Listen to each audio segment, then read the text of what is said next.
What's up, everybody? CHM Carnivorous here. I hope you're having a wonderful day and a wonderful week.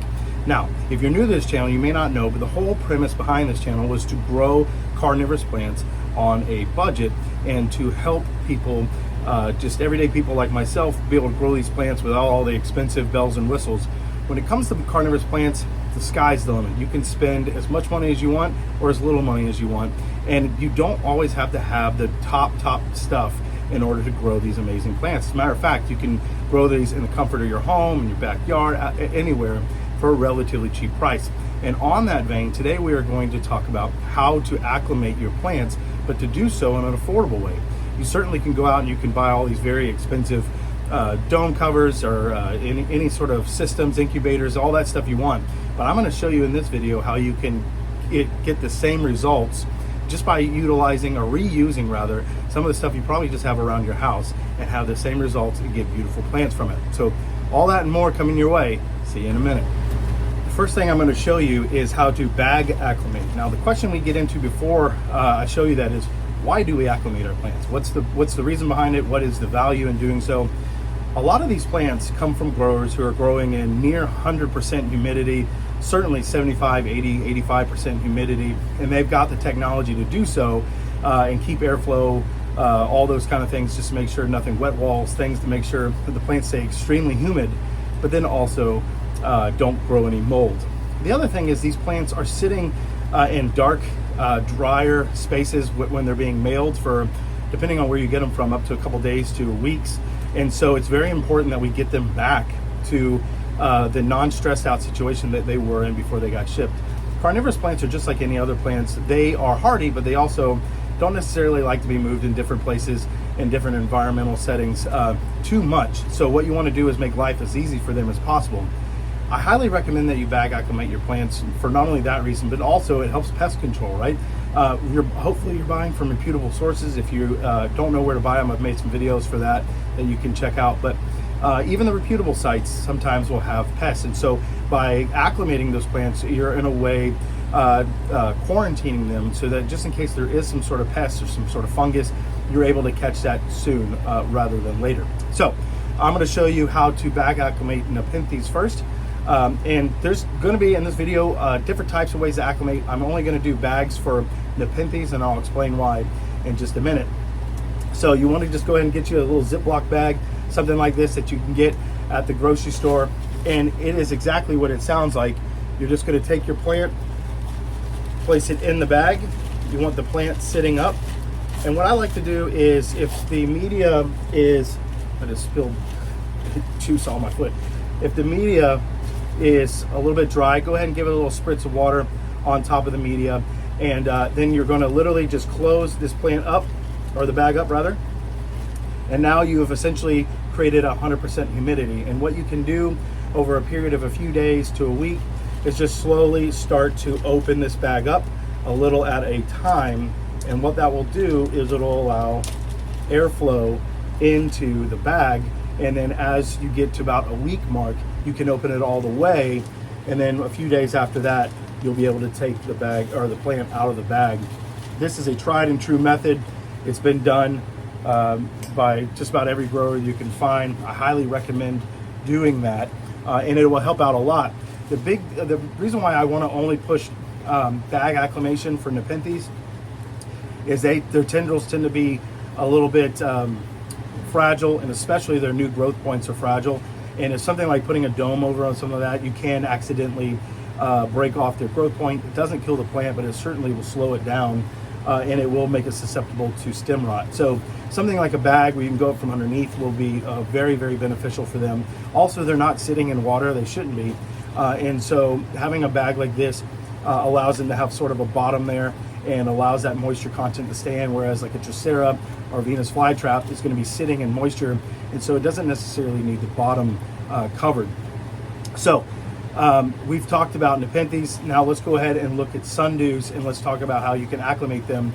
Certainly you can use a bag method for that, but I've actually found another very affordable, cheap, downright cheap way that you can do that and have great success. So I'm very excited to show you that in just a minute.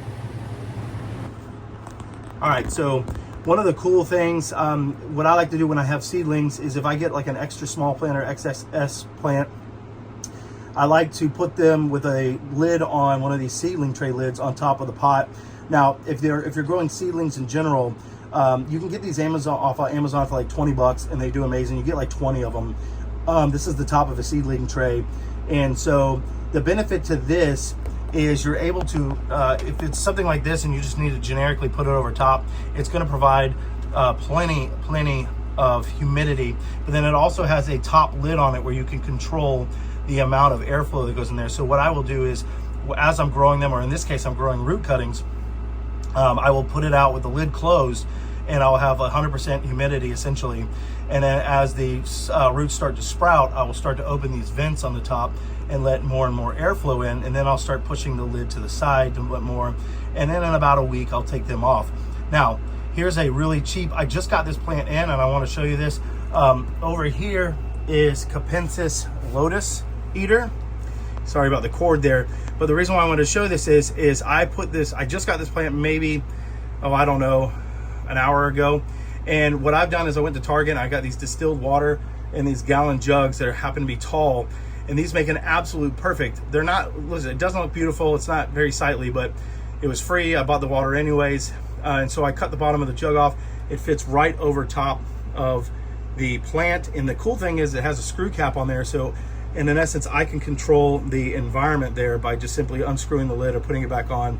And I don't know if you can tell, but you see how foggy it is already? That is because that humidity is very high, and with the dome shape, what that's going to do is it's going to help push the humidity out a little bit, but also it's going to get airflow in. And so this is what I was talking about in the previous part in the video, is because they sit in water, then they don't necessarily need that bag acclimation process. It certainly won't hurt, but because it's sitting in water, it already has that water that's evaporating up and then creating a little tiny ecosystem in there. Now, when it comes to individual plants, I like to use these little solo cups or any sort of cups that you have around the house. I use these sometimes for cuttings as well, and I just repurpose them just to cover specific plants, because I don't want this whole pot being covered. So as you can see, it's flowering. Its neighbor there, it's flowering, and I certainly don't want to stunt that flower stalk. So I've just used one of those cups and I've covered this plant, and then I will slowly maybe poke holes over a week's period of time on the top of that, and then I will take it off. I want to show you this one in the foreground here, just to show you. So this plant came to me, I thought completely dead or in hibernation. And so I want to show you what the plant looks like and what this acclimating has done for it. All right, so what you see here is a Drosera Aliceae. Now, the stuff on the bottom is how it came in. So it came in just dry as a bone, almost a leathery, and for all intents and purposes, looked dead or in hibernation. And so I put that cup over top of it and put a hole in it. And now this right here is brand new growth that is coming out from it. It's been about a week and a half. Brand new growth is coming out of it. And even the tendrils on top, it's a little hard to see, are starting to dew up, and they're starting to curl up, meaning that they're coming back to life. Not necessarily curling around like they've caught prey, but if you look at it, see how everything is sort of flat, facing downwards towards the media. The top is starting to respond by perk up towards the light. And this is a new growth that came out of that. So any kind of acclimation can help out tremendously. And the word to the wise is, don't ever count, especially when you're growing sundews, don't ever count them out. Even if they look completely dead, most sundews can be propagated from the roots. And so even if the plant on the top of the surface of the soil looks dead, it has plenty of energy that it'll either push out pups, or in this case, it will grow them from a hibernaculum that it's created, or any sort of area where there's some sort of active node in there. So this acclimation process certainly works, and it makes for a great result. Now I'm going to pan back a little bit here, and I'll be right back with you. So like I said, when it comes to growing carnivorous plants, it doesn't have to be all about the biggest spending. Now certainly there are, the sky's the limit to if what you want to buy is highly expensive. If you want all the nice looking domes and stuff like that, you can drop as much money as you want. But for me, I give myself it used to be a $100 budget, and I've gone down to $50 budget buying carnivorous plants and taking care of them.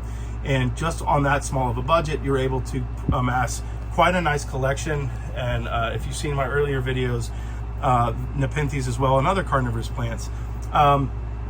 But the way I do that is finding ways to be creative so that I'm not necessarily spending a ton of money on the supplies, and I get to spend more money on the plants, and that is by repurposing things. So hopefully this video has been helpful for you and has given you some ideas on how to do that. As always, I want you to have a wonderful day and a wonderful week, and I will see you soon. See ya.